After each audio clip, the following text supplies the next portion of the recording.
Taste the Daily. AIADMK நிறுவன தலைவர் புரட்சித் தலைவர் எம்ஜிஆரின் 109வது பிறந்த நாளையொட்டி அதிமுக தலைமையகத்தில் உள்ள அவரது திருவுருவச் சிலைக்கு கழக பொதுச் செயலாளர் எடப்பாடி கே பழனிசாமி மாலை அணிவித்து மரியாதை செலுத்தினார்.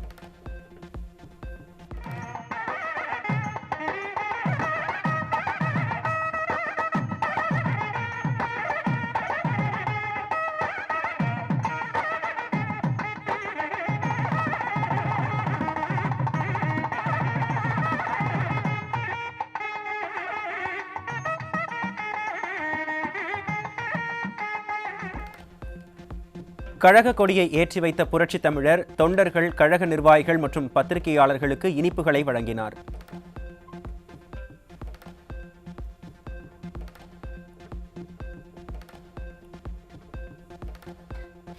புரட்சித் தலைவரின் 109வது பிறந்த நாளையொட்டி 109 கிலோ பிரம்மாண்ட கேக்கை வெட்டி கொண்டாடிய புரட்சித் தமிழர் எடப்பாடி கே பழனிசாமி கேக்கை கழக நிர்வாகிகளுக்கும் தொண்டர்களுக்கும் பகிர்ந்து பொன்மனச் செம்மலின் பிறந்த நாளையொட்டி கொண்டாடி மகிழ்ந்த அதிமுக பொதுச் செயலாளர்.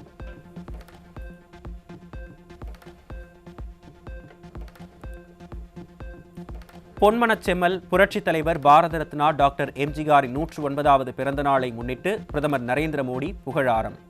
தமிழக கலாச்சாரத்தை பிரபலப்படுத்துவதிலும் தமிழ்நாட்டின் முன்னேற்றத்திற்கு புரட்சித் தலைவர் எம்ஜிஆர் பங்களிப்பு மகத்தானது என வீடியோ வெளியிட்டு பிரதமர் மோடி பெருமிதம்.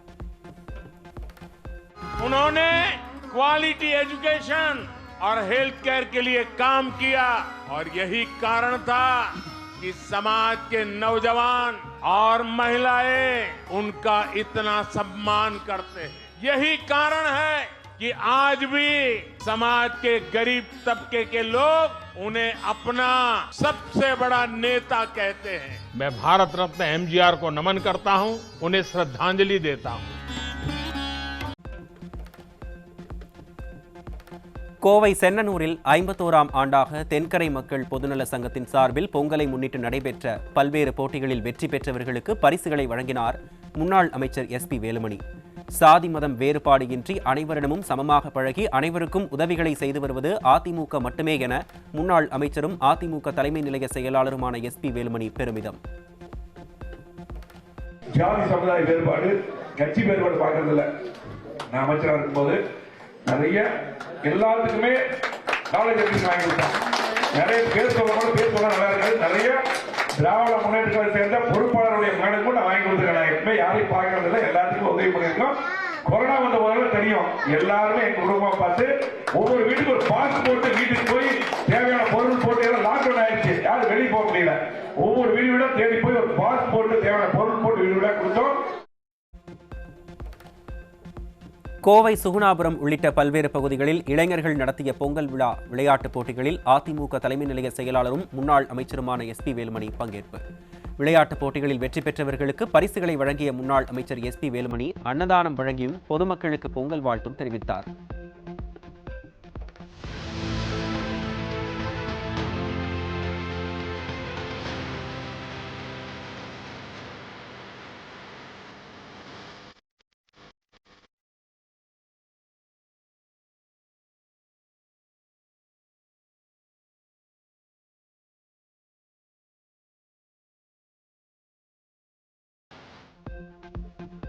அதிமுக அமைப்புச் செயலாளரும் முன்னாள் அமைச்சருமான P. தங்கமணி மாட்டுப் பொங்கல் பண்டிகையை கொண்டாடினார்.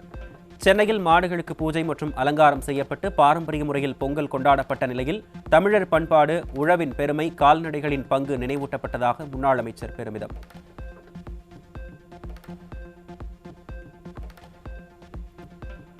விழுப்புரம் மாவட்டம் திண்டிவனத்தில் அதிமுக சார்பில் நடைபெற்ற மாபெரும் கோலப் போட்டியில் வெற்றி பெற்றவர்களுக்கு அதிமுக முன்னாள் அமைச்சரும் மாநிலங்களவை உறுப்பினருமான CV சண்முகம் பரிசுகள் வழங்கினார்.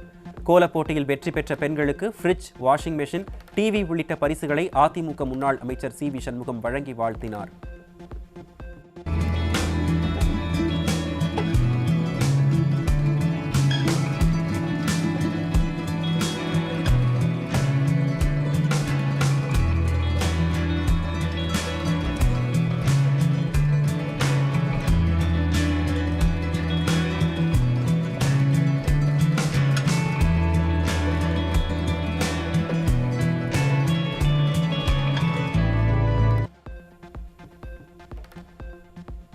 கல்வி மற்றும் வேலை வாய்ப்பில் வன்னியர்களுக்கு உள் இடஒதுக்கீடு வழங்கலாம் என்று உச்சநீதிமன்றம் ஆணையிட்டு 1388 நாள்களாகியும் வன்னியர்களுக்கு இடஒதுக்கீடு வழங்குவதற்கு திமுக அரசு மறுத்து வருவது கண்டிக்கத்தக்கது. சமூக நீதிக்கு இழைத்த துரோகங்களுக்காகவும் மக்களுக்கு சமூக நீதி வழங்க தவறியதற்காகவும் வரும் தேர்தலில் திமுகவுக்கு மக்கள் கடுமையான தண்டனை அளிப்பார்கள் என பாமக தலைவர் அன்புமணி ராமதாஸ் காட்டம். சமூக நீதிக்கு நிறைய துரோகங்களை செய்துவிட்டு சமூக நீதியை காப்பாற்றுவதற்காகவே அவதாரம் எடுத்தது போல முதலமைச்சர் பேசுவது கண்டிக்கத்தக்கது என பாமக தலைவர் அன்புமணி சாடல். பட்டியல் இன மக்களுக்கு உரிய இடஒதுக்கீடு வழங்கவில்லை என உச்சநீதிமன்றம் கண்டித்த நிலையில் இந்த விஷயத்தில் திமுக அரசு முழுமையாக தோல்வியடைந்திருப்பதாகவும் சமூக அநீதியின் அடையாளமாகவே இந்த அரசு செயல்படுவதாகவும் விமர்சனம். மேற்கு வங்கத்தில் ஹவுரா கவுஹாத்தியை இணைக்கும் இந்தியாவின் முதல் வந்தே பாரத் ஸ்லீப்பர் ரயிலை இன்று கொடியசைத்து தொடங்கி வைக்கிறார் பிரதமர் மோடி. 3250 கோடி ரூபாய் மதிப்பிலான வளர்ச்சிப் பணிகள் வடகிழக்கு இணைப்பை வலுப்படுத்தும் என மத்திய அரசு தகவல்.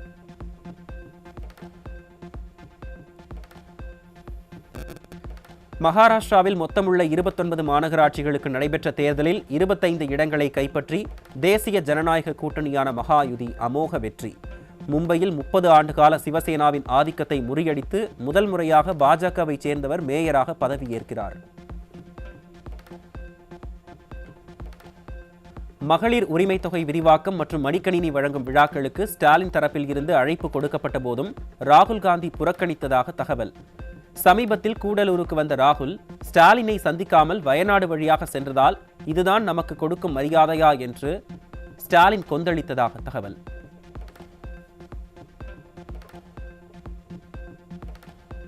திமுக கூட்டணி வேண்டாம் என காங்கிரஸ் தலைவர் ராகுல் காந்திக்கு தமிழகத்தில் இருந்து கடிதம் சென்றதாக பரபரப்பு தகவல். மாநில காங்கிரஸில் உள்கட்சி குழப்பம் தீவிரமடைந்திருக்கும் நிலையில் திமுக காங்கிரஸ் உறவு தொடருமா என்ற கேள்வியால் அரசியல் வட்டாரங்களில் பரபரப்பு.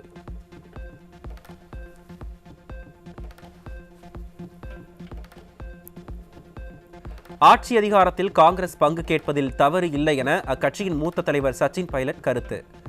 ஆட்சியில் பங்கு கேட்பது என காங்கிரஸ் தலைவர்கள் வெளிப்படையாக பேச தொடங்கியிருப்பது திமுக தலைமையை சங்கடப்படுத்தியுள்ள நிலையில் கூட்டணியில் மரியாதை குறைவாக மறைமுக குற்றச்சாட்டுகளுடன் அதிகார பங்கீடு கேள்வி மீண்டும் அரசியலில் தீவிரமடைந்துள்ளது.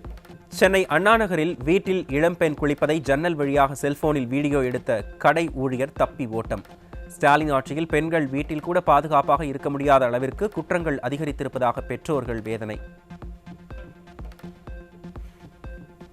சென்னை பிராட்வேயில் இருந்து செங்குன்றம் செல்லும் அரசு பேருந்தில் தனக்கு பாலியல் தொல்லை கொடுத்த இளைஞரை பிடித்து போலீசில் ஒப்படைத்த பெண் வழக்கறிஞர். பள்ளி, கல்லூரி, பேருந்து, சாலை என பெண்களுக்கு எங்கும் பாதுகாப்பில்லா ஆட்சியை நடத்தி கொண்டு இது பெண்களுக்கான ஆட்சி என ஸ்டாலின் வசனம் பேசுவது வெட்கக்கேடானது என பெண்கள் ஆவேசம்.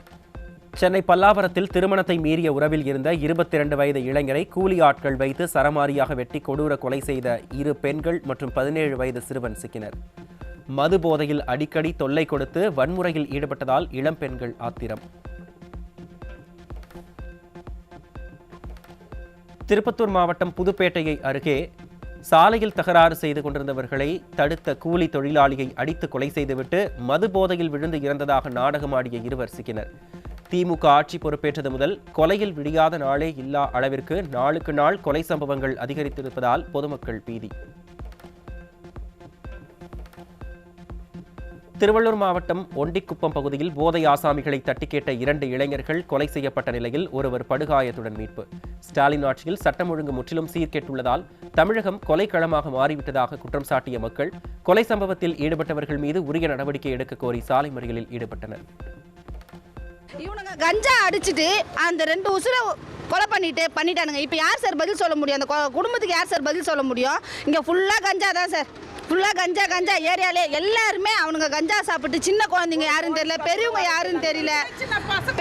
யாருன்னு தெரியல, அக்கா, தம்பி, தங்கச்சி, அண்ணன், தம்பி, குழந்தைங்க யாரு, கூட பிறந்தவங்க யாரு, அம்மா யாரு, அப்பா என்ன எதுவுமே தெரியாத கஞ்சா அளப்பறீங்க, ஃபுல்லாக கஞ்சா அளப்பறீங்க தான் சார். சதுப்பு நிலங்களுக்கு பாதுகாப்பு வழங்க உச்சநீதிமன்றம் உத்தரவிட்டும் சென்னை வேளச்சேரி போன்ற சதுப்பு நிலங்களை பட்டா போட்டு தனியாருக்கு தாரை வார்க்கும் திராவிட மாடல் ஆட்சி. திருவள்ளுவர் தினத்தில் நெறி பேசும் அரசியலுக்கு எதிராக இயற்கை அழிப்பு வலம் என எழும் கண்டனங்கள்.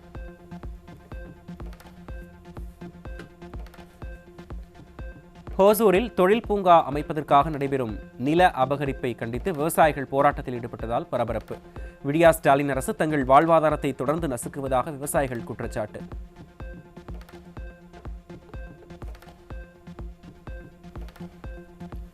பொங்கல் பண்டிகையையொட்டி கடந்த 14, 15 ஆகிய தேதிகளில் தமிழகத்தில் உள்ள டாஸ்மாக் கடைகளில் 435 கோடியே 28 லட்சம் ரூபாய்க்கு மது விற்பனை நடைபெற்ற அவலம். குடும்ப செலவுகளை குடிப்பழக்கம் விழுங்கும் நிலையில் டாஸ்மாக் கடைகளை குறைப்பதாக கூறி விடியாத திமுக அரசு இலக்கு வைத்து மது விற்பனை செய்வது அம்பலம். கடந்த ஆண்டு பொங்கல் பண்டிகையையொட்டிய 4 நாட்களில் டாஸ்மாக் கடைகளில் 725 கோடி ரூபாய்க்கு மது விற்பனையான நிலையில் இந்த ஆண்டு அதனையும் தாண்டி மது விற்பனை நடக்க வாய்ப்பு. தொழில் முதலீடுகள் மூலம் வருவாய் ஈட்டுவதை விடுத்து மது விற்பனையில் பல கோடிகளை ஈட்டி வருவதன் மூலம் திமுக அரசுக்கு சட்ட ஒழுங்கை பற்றியும் சமுதாய சீர்கேடு பற்றியும் அக்கறை இல்லை என மக்கள் குற்றச்சாட்டு.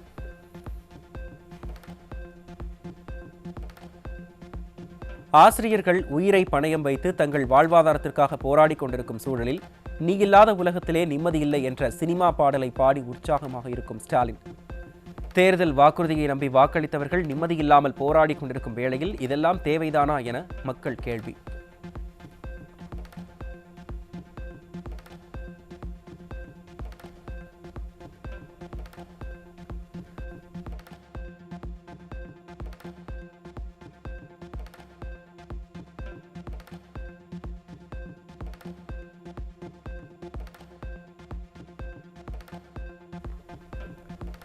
முதல்வர் சினிமா பாடல் பாடிக்கொண்டிருக்க தாம்பரம் காவல் நிலைய காவலர்கள் நடனமாடும் காட்சிகள் வெளியாகி அதிர்ச்சி. சட்டம் ஒழுங்கை காக்க வேண்டிய காவல்துறை பொழுதுபோக்கில் மூழ்குவது திமுக ஆட்சியின் அவல நிலையை வெளிப்படுத்தியுள்ளது.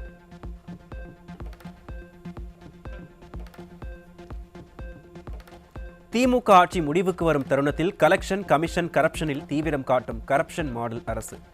தேர்தலுக்கு முன் முடிந்த அளவிற்கு கொள்ளையடித்துவிட வேண்டும் என்ற நோக்கில் அரசு புறம்போக்கு நிலங்களில் கருங்கல் குவாரிகளை ஏலம் விட்டு கனிம வள கொள்ளை நடைபெறுவதாக மக்கள் குற்றச்சாட்டு.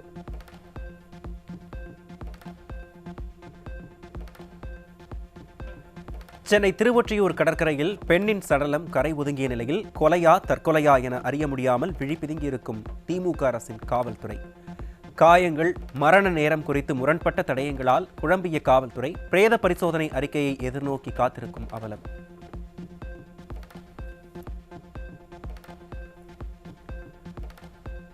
சென்னையில் காற்று மாசு தரத்தை காட்ட 100 இடங்களில் டிஜிட்டல் பேனல்கள் வைக்கும் மாநகராட்சியின் விளம்பர திட்டத்திற்கு மக்கள் கடும் கண்டனம். காற்று மாசை கட்டுப்படுத்த நடவடிக்கை எடுக்காமல் மாசு குறியீட்டை காட்டி என்ன பயன் என்ற கேள்வி எழுப்பும் மக்கள் கமிஷன் அடிப்பதற்காக மக்களின் வரிப்பணத்தை வீணடிப்பதாக வேதனை. 10 ஆண்டு அதிமுக ஆட்சியில் உருவான தொழில் கட்டமைப்பு, துறைமுக வசதி, தனியார் முதலீடுகள் காரணமாக வளர்ச்சியடையும் மாநில ஏற்றுமதி. அதிமுக அரசின் சாதனைகளுக்கு திமுக அரசு ஸ்டிக்கர் ஒட்டி தனது சாதனையாக கூறுவது உண்மைக்கு மாறானது என்று எழும் விமர்சனம் திமுக அரசின் செயலற்ற தன்மையை வெளிப்படுத்தியுள்ளது.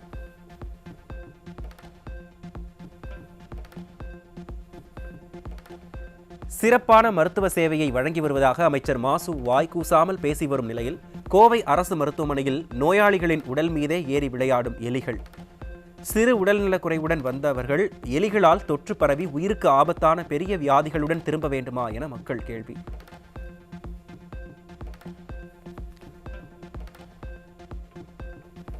கடலூர் மாவட்டம் பெண்ணாடம் அருகே கள்ளச்சந்தையில் மது பாட்டில் விற்பனை செய்த இளைஞர் சுமார் 50 மது பாட்டில்களுடன் சிக்கினார். விடியாத திமுக அரசின் காவல்துறை மற்றும் கலால் துறையின் மெத்தனத்தால் நேரம் காலம் இல்லாமல் கள்ளச்சந்தையில் மது கிடைப்பதால் குற்ற செயல்கள் அதிகரிப்பதாக மக்கள் குற்றச்சாட்டு.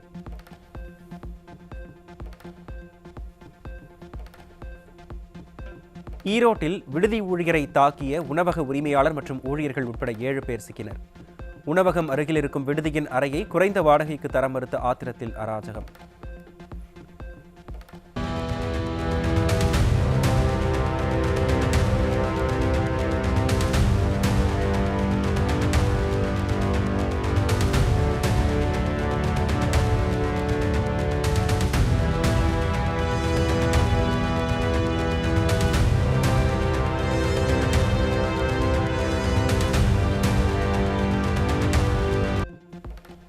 சானிட்டரி நாப்கின் இருந்தும் தீராத துயரமாக தமிழகத்தில் மாதவிடாய் சுகாதார குறைபாட்டால் மாணவிகளின் கல்வி பாதிப்பு.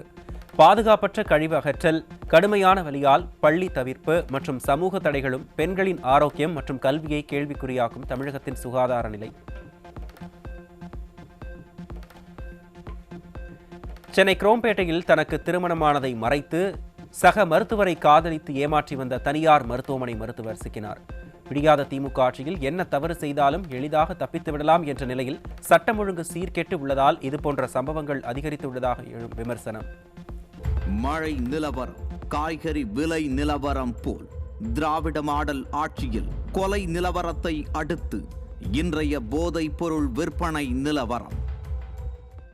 கடலூர் மாவட்டம் நடுவீரப்பட்டு பகுதியில் உள்ள முந்திரி தோப்புகளில் பதுங்கி கஞ்சா சப்ளை செய்த 3 பேர் பொதுமக்கள் கொடுத்த தகவலின் பேரில் சிக்கினர். விடியா திமுக அரசின் காவல்துறை கும்பகர்ணனை விட கொடிய தூக்கத்தில் உள்ளதால் பொதுமக்களே குற்றவாளிகளை கண்டறிய வேண்டிய அவல நிலை இருப்பதாக எழும் விமர்சனம். தூத்துக்குடி மாவட்டம் ஆறுமுகநேரி பகுதிகளில் தமிழகத்தை சீரழிப்பதற்காக கஞ்சா வைத்திருந்த 7 பேர் சிக்கினர். நாடாளுமன்றத்தில் பல்வேறு சமூக பிரச்சனைகளுக்கு குரல் கொடுப்பது போன்று பேசும் கனிமொழி தனது சொந்த தொகுதியில் இளைஞர்களின் வாழ்வை சீரழிக்கும் இந்த கஞ்சா கும்பலை வேரோடு அறுக்க நடவடிக்கை எடுக்க மனமில்லையா என பொதுமக்கள் கேள்வி.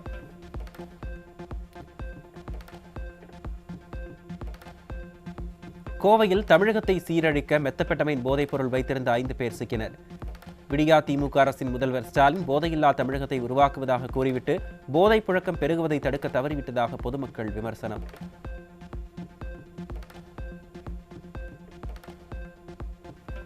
திருவள்ளுவர் தினத்தில் தஞ்சை மாவட்டம் அம்மாப்பேட்டை அருகே சட்டவிரோதமாக மது விற்பனை செய்த சரித்திர பதிவேடு குற்றவாளி 450க்கும் மேற்பட்ட மது பாட்டில்களுடன் சிக்கினார். கமிஷன் மாடல் திமுக ஆட்சியில் சட்டவிரோத மது விற்பனை தொடர்கதையாகியுள்ளதாக பொதுமக்கள் குற்றச்சாட்டு. சென்னை அண்ணா சாலையில் ஆட்டோவில் 5 கிலோ கஞ்சா கடத்தி வந்தவர் சிக்கினார். கஞ்சா புழக்கத்தை தடுக்க தீவிர நடவடிக்கை எடுக்காமல் பொறுப்பின்றி பாட்டு பாடி வைப் செய்து கொண்டிருக்கும் பொறுப்பற்ற ஸ்டாலினால் தலைநகர் சென்னை போதைப் பொருட்களின் கூடாரமாகிவிட்டதாக பொதுமக்கள் சாடல். திருவள்ளுவர் தினத்தன்று டாஸ்மாக் கடைகளுக்கு விடுமுறை விடப்பட்டுள்ள நிலையில் கரூர் காமராஜர் மார்க்கெட் பகுதியில் உள்ள டாஸ்மாக் கடை அருகே கள்ளச்சந்தையில் படுஜோராக நடைபெற்ற மது விற்பனை. விடியாத திமுக ஆட்சியில் டாஸ்மாக் மதுக்கடைகளுக்கு விடுமுறை விடப்பட்டாலும் கள்ளச்சந்தை மது விற்பனைக்கு ஒருபோதும் விடுமுறை கிடையாது என பொதுமக்கள் ஆவேசம். தேனி மாவட்டம் போடிநாயக்கனூர் மற்றும் அதனை சுற்றியுள்ள பகுதிகளில் சட்டவிரோதமாக மது விற்பனை செய்த 2 பெண்கள் உட்பட 3 பேர் 600க்கும் மேற்பட்ட மது பாட்டில்களுடன் சிக்கினர். விடியாத ஸ்டாலின் ஆட்சியில் தடை செய்யப்பட்ட போதைப் பொருட்களும் கள்ளச்சந்தை மது விற்பனையும் அதிகரித்திருப்பதாக பொதுமக்கள் விமர்சனம். தேனி பகவதி அம்மன் கோயில் தெருவில் கஞ்சா போதையில் பள்ளி மாணவிகளிடம் அத்துமீறிய இளைஞர்கள் தங்களை காவல் நிலையத்தில் ஒப்படைத்த வியாபாரிகளுக்கு கொலை மிரட்டல் விடுத்த சம்பவத்தால் அதிர்ச்சி. அதிகரிக்கும் கஞ்சா போதை நடமாட்டத்தை விடியாத அரசின் காவல்துறை தடுக்க தவறியதே பாலியல் அத்துமீறல்களும் வன்முறைகளும் அதிகரிக்க காரணம் என பொதுமக்கள் வேதனை.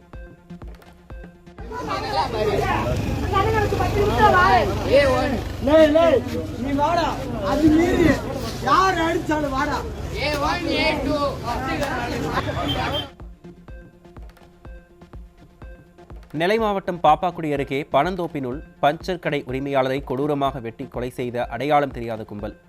தமிழ்நாட்டை கொலைக்களமாக மாற்றி சட்டம் ஒழுங்கை சந்தி சிரிக்க வைத்ததுதான் ஸ்டாலின் மாடல் திமுக ஆட்சியின் ஒரே சாதனையா என மக்கள் கடும் தாக்கு. கேரளாவில் இருந்து கோவைக்கு பேருந்தில் கடத்தி வரப்பட்ட 415 கிராம் எடை கொண்ட தங்க மோதிரங்களுடன் ஒருவர் சிக்கினார். விடியாத திமுக ஆட்சியில் தமிழக காவல்துறை செயலிழந்ததால் இதுபோன்ற கடத்தல் சம்பவங்கள் அதிகரித்திருப்பதாக பொதுமக்கள் குற்றச்சாட்டு. வேலூர் சிஎம்சி மருத்துவர் குடியிருப்பில் கேரளாவைச் சேர்ந்த மருத்துவர் பிஜிஎன் மேத்யூ என்பவரின் வீட்டில் அமலாக்கத்துறையினர் தீவிர சோதனை. சட்டவிரோத பணப்பரிமாற்றம் மற்றும் தீவிரவாத தொடர்பு இருப்பதாக எழுந்த புகாரின் பேரில் சோதனை நடத்தப்படும் நிலையில் மருத்துவர் பிஜிஎன் மேத்யூ சோதனைக்கு முன்னரே தப்பி ஓட்டம்.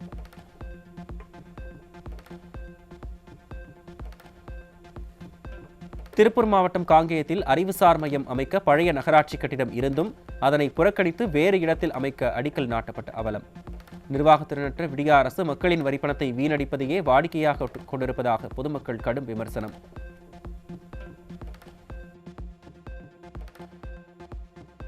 சென்னை பழவந்தாங்கலில் 38 லட்சம் ரூபாய் அளவிற்கு சட்டத்திற்கு புறம்பாக ஏலச்சீட்டு மோசடி நடந்தும் கைகட்டி வேடிக்கை பார்த்த காவல்துறை மற்றும் வருவாய்த்துறை மீது எழும் கடும் விமர்சனம்.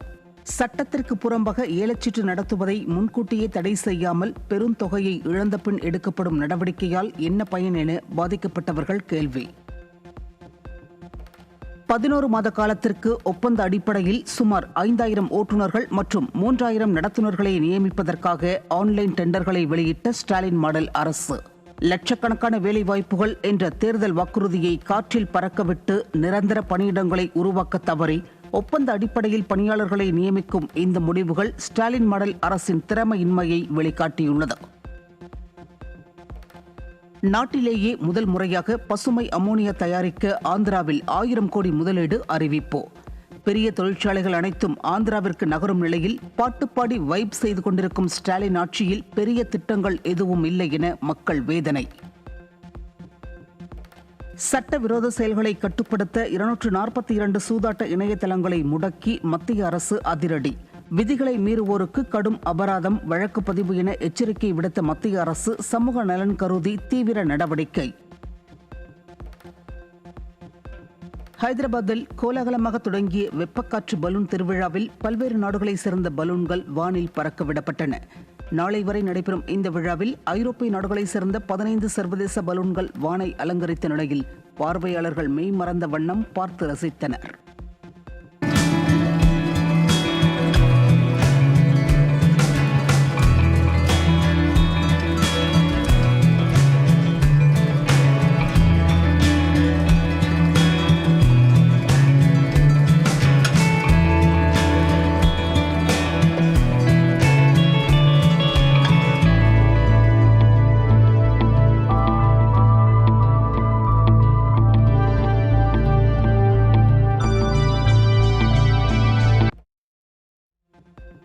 திறமை மிக்க சிறை கைதிகளுக்கு நாள் ஒன்றுக்கு 629 ரூபாய் வரை ஊதியத்தை உயர்த்திய கேரள மாநில அரசு. தனி மனித உரிமை, மறுவாழ்வு உள்ளிட்டவையை உறுதி செய்யும் விதமாக கேரள அரசு நடவடிக்கை. சபரிமலையில் கழிப்பிடத்தில் தண்ணீர் மற்றும் பராமரிப்பு இல்லாததால் பக்தர்கள் இயற்கை உபாதைகளை கழிக்க பம்பை ஆற்றங்கரையை நாடும் அவலம். தேவசம் போர்டின் நிர்வாக அலட்சியத்தால் பம்பை நதி மாசடைவதுடன் பக்தர்களின் பாதுகாப்பு கேள்விக்குறியாவதற்கு வலுக்கும் கண்டனம். போரால் பாதிக்கப்பட்ட யுக்ரைன் குழந்தைகளுக்கு உதவ நோபல் பதக்கம் கோடிக்கணக்கில் ஏலம் விடப்பட்ட நிலையில் அமைதி, அறிவியல் சாதனைகளின் சின்னம் விற்பனை பொருளாக மாறி சர்ச்சை. பரிசு உரிமை, நெறிமுறை கேள்விகள் எழுந்து உலகளாவிய விவாதத்தை ஏற்படுத்தியுள்ளது.